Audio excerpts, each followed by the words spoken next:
The saber-toothed tiger you grew up learning about? It never actually existed. That's not a metaphor, it's a scientific conclusion published in the journal Nature. Its blood relation to the modern tiger is further apart than you are from a mouse. They completely split on the evolutionary tree 20 million years ago. Calling it a saber-toothed tiger is like calling a rhino a unicorn. But that's not even the weirdest part. This fake tiger had nearly 5-inch fangs, but its bite force was laughably weak, worse than a modern leopard. So how did it dominate the Ice Age for 3 million years? When paleontologists dug up over 2,000 skeletons, they discovered a terrifying truth. It didn't bite its prey. It wrestled them to the ground, pinned them down until they couldn't move a muscle, and only then used those fangs like surgical scalpels to precisely slice open the throat. That's not hunting. That's an execution. If you designed a monster in a video game with a bodybuilder's upper torso, teeth like twin daggers, but a bite force weaker than a house cat, players would think the game was glitched. But that's exactly how evolution works. The Saber-Tooth's body was an insane biological experiment. Let's start with its signature weapon. Those nearly 5-inch fangs were longer than your middle finger and looked like they could pierce solid steel. But the truth? They were as fragile as glass. If the angle was even slightly off and they hit bone, snap, they'd break. Because of this, the saber-tooth never dared to just bite randomly. Its fangs weren't blunt force weapons. They were scalpels, specifically designed to slice through soft tissue. But here's the problem. Prey isn't exactly going to stand still and let you slice them. The answer to that lies in its upper body. By studying its skeleton, paleontologists found that the saber-tooth's front limbs were absurdly thick, way more massive than any feline alive today. The muscle attachment points on its shoulder blades were incredibly dense, meaning its shoulder and chest strength was absolutely freakish. If a lion is a sprinter, the saber-tooth was a heavyweight wrestler. Because of this, its hunting style was completely different. Modern lions chase, saber-tooths waited. It would ambush in the tall grass, staying perfectly still like a furry rock. When the prey got close enough, it didn't pounce to bite. It pounced to grapple. Using those massive front arms, it would put the prey in a deadly chokehold and slam it to the ground. Most animals simply couldn't handle that kind of force. Their spines would snap, or they'd be pinned down, totally paralyzed. Only then would the saber-tooth lower its head, driving its fangs precisely into the throat or the soft underbelly. One strike, fatal, and flawlessly clean.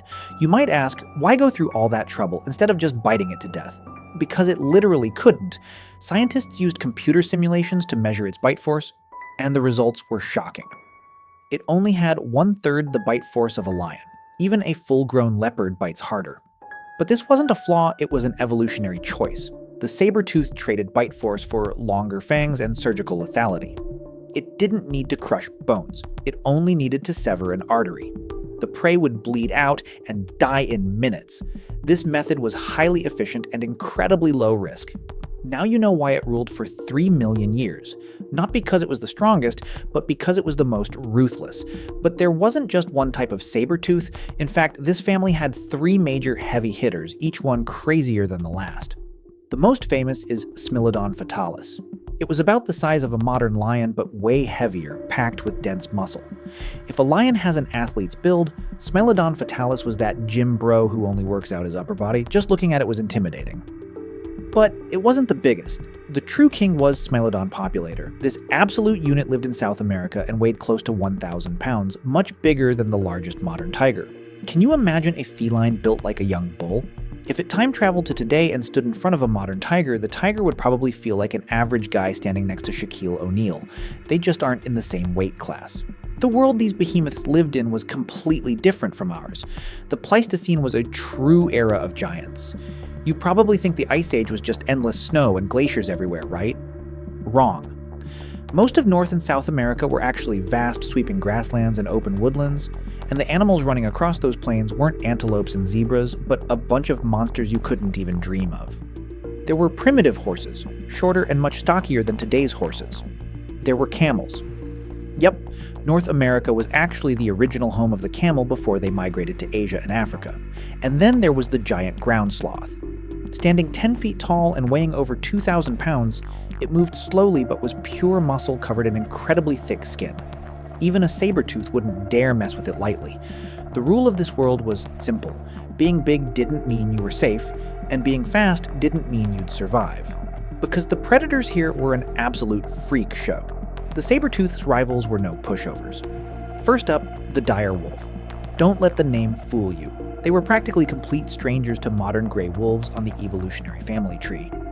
The dire wolf was bigger, had a terrifying bite force, and traveled in massive packs of a dozen or more. No matter how strong a single Saber-Tooth was, it couldn't handle getting jumped by the entire pack in a relentless tag team beatdown. Many times, the Saber-Tooth would exhaust itself killing its prey, only for the wolf pack to swarm in and steal the meal before it could even take a bite. Then there was the American lion. Now this was a true big cat, larger than the Saber-Tooth, with longer legs for running, and they probably hunted in prides just like today's lions. Out in the open plains, the American lion was the undisputed king. The Saber-Tooth's ambush tactics just didn't work in that environment, but the most terrifying rival of all was a bear. The giant, short-faced bear. Standing nearly 13 feet tall on its hind legs, it was more massive than a polar bear. This guy rarely hunted for himself. He specialized in stealing other predators' kills. Paleontologists have a technical term for this, kleptoparasitism. But to put it bluntly, he was the Ice Age mafia shaking people down for protection money. A saber-tooth would spend all its energy taking down a wild horse, getting ready to feast, when suddenly heavy footsteps approach. The giant, short-faced bear strolls over and just stands there. What could the saber-tooth do? It couldn't win that fight, so it had to walk away with its tail between its legs, starving to look for its next target.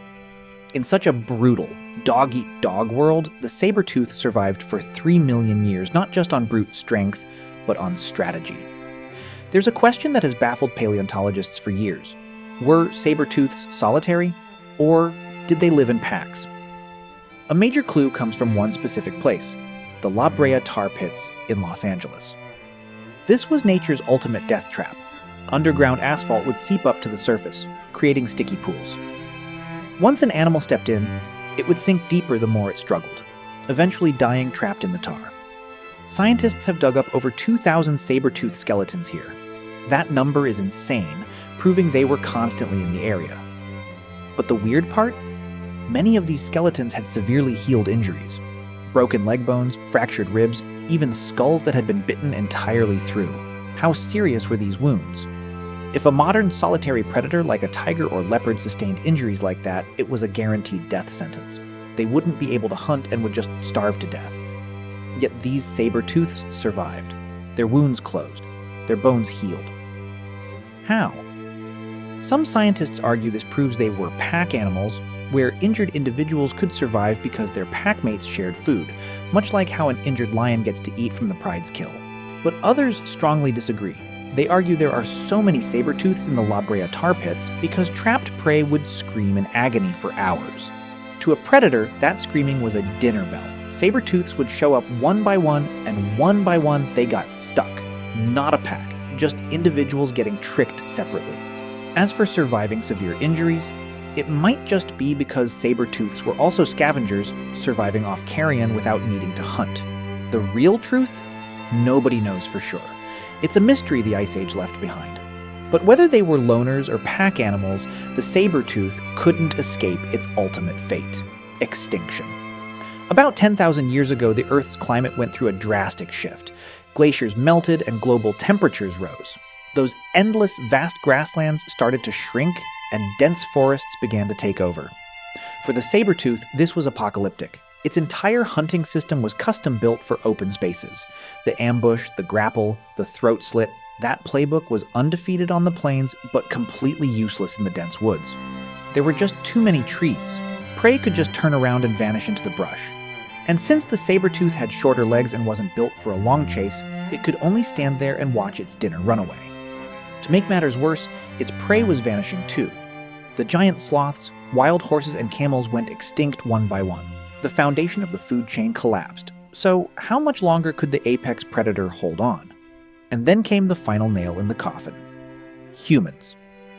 Around 13,000 years ago, humans crossed the Bering Land Bridge into the Americas. These new two-legged arrivals brought spears and fire, directly competing with the saber-tooth for the exact same prey. While humans probably weren't directly hunting saber-tooths to extinction, in an already fragile ecosystem, adding another apex competitor meant one less chance for survival. The saber-tooth wasn't killed by a single cause, it was slowly backed into a corner by a domino effect of changes. The climate shifted, the habitat changed, the prey vanished, and new rivals arrived.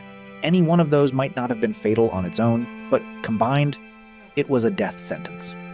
Sometime around 10,000 years ago, the very last saber-tooth took its final breath in some forgotten corner of the world. A species that dominated for 3 million years quietly faded from history.